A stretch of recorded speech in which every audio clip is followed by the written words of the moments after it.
Are you awake? I thought I heard you get up. Yeah, I'm awake. Sorry, I just can't sleep. Are you thinking about him? Yeah, a bit. Usually get back to sleep, my love. I'm fine. No, it's okay. What else is on your mind? I don't know. It seems weird, but I had one of the most vivid dreams of my life. I saw a fox on a snowy mountain, just looking confused and worried. Those eyes. I can't get those eyes out of my head. She was running in the windy snow, looking for something. Do you think it has to do with you and what's been going on? I don't know. It was just a dream, Rachel. They're not meant to make sense. A lot's happened the past couple days, that's all. Well, if you're not going to sleep anyway, you should tell me. I want to hear. All right.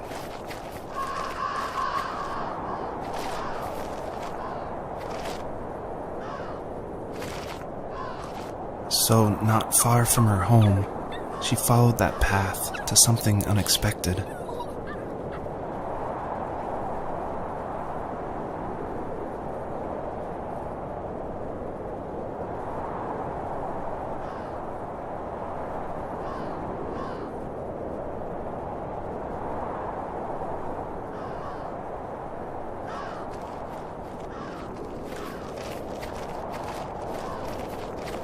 She couldn't stay, though. She had to find her other 2 children. So she took that path. She followed it towards something ancient.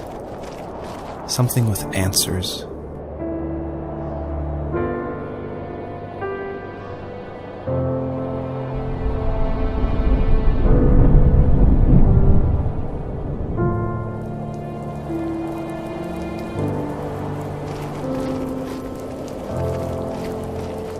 The fox looked high and low, searching for any sign of her cubs.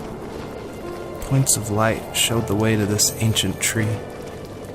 It was as if each one had a story to tell, all their own. The land was trying to tell my story, too. I felt like I was right behind her the whole time.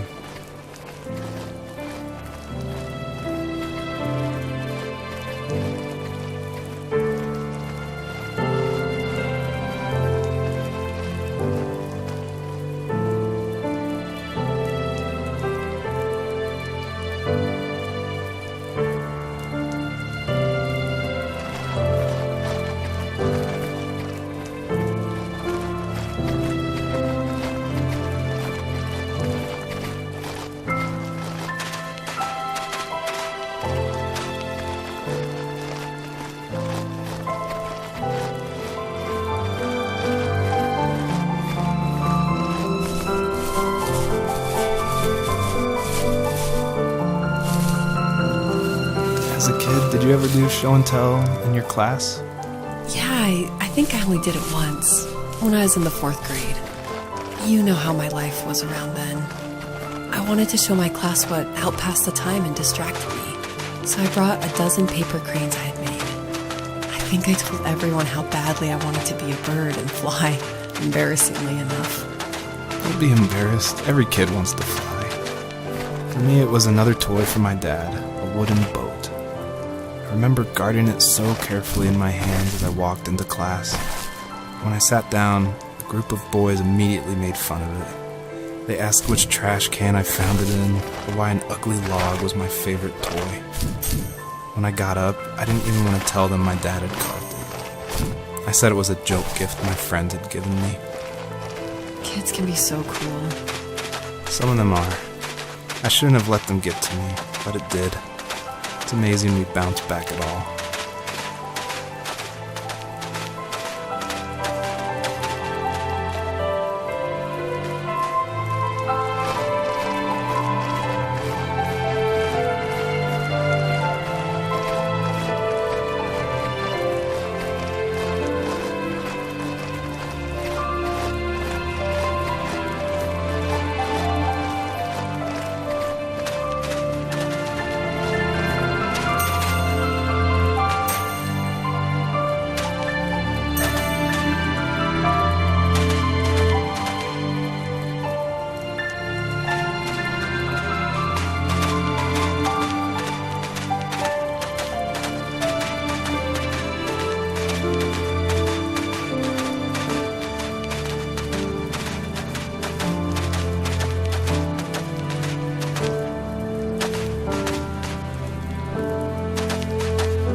myself, why talk to anybody anyway?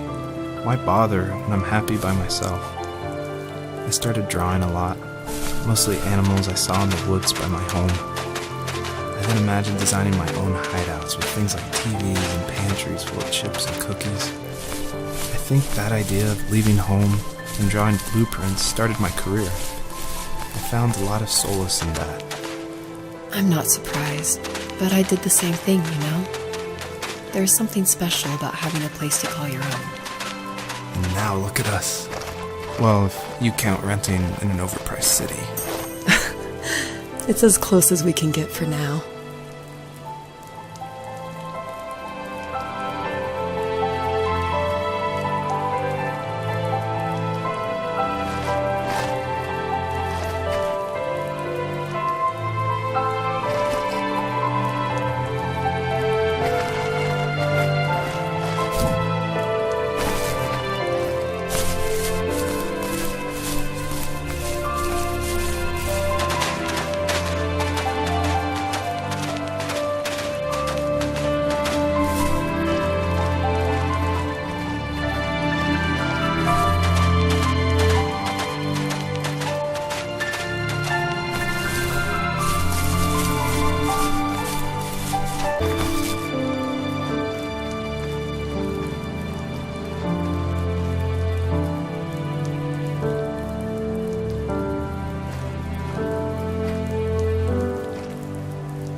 Usually those kids would leave me alone, but somehow they could tell I was different.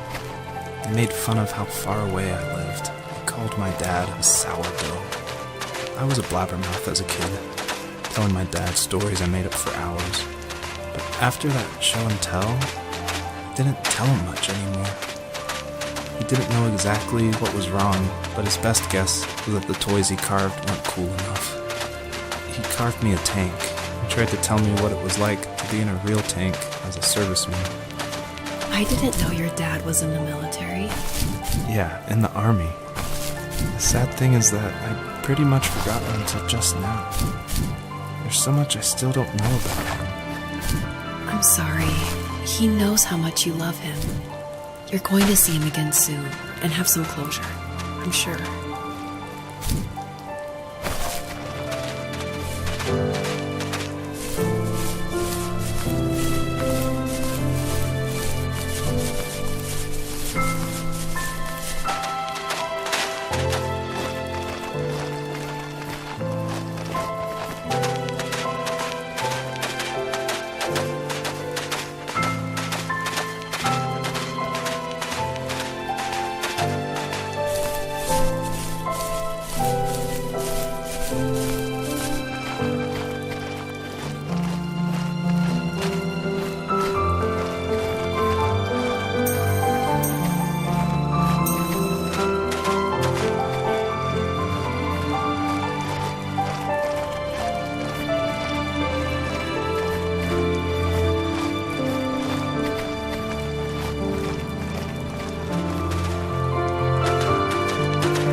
Dad did for a living? Wasn't he like a lumberjack?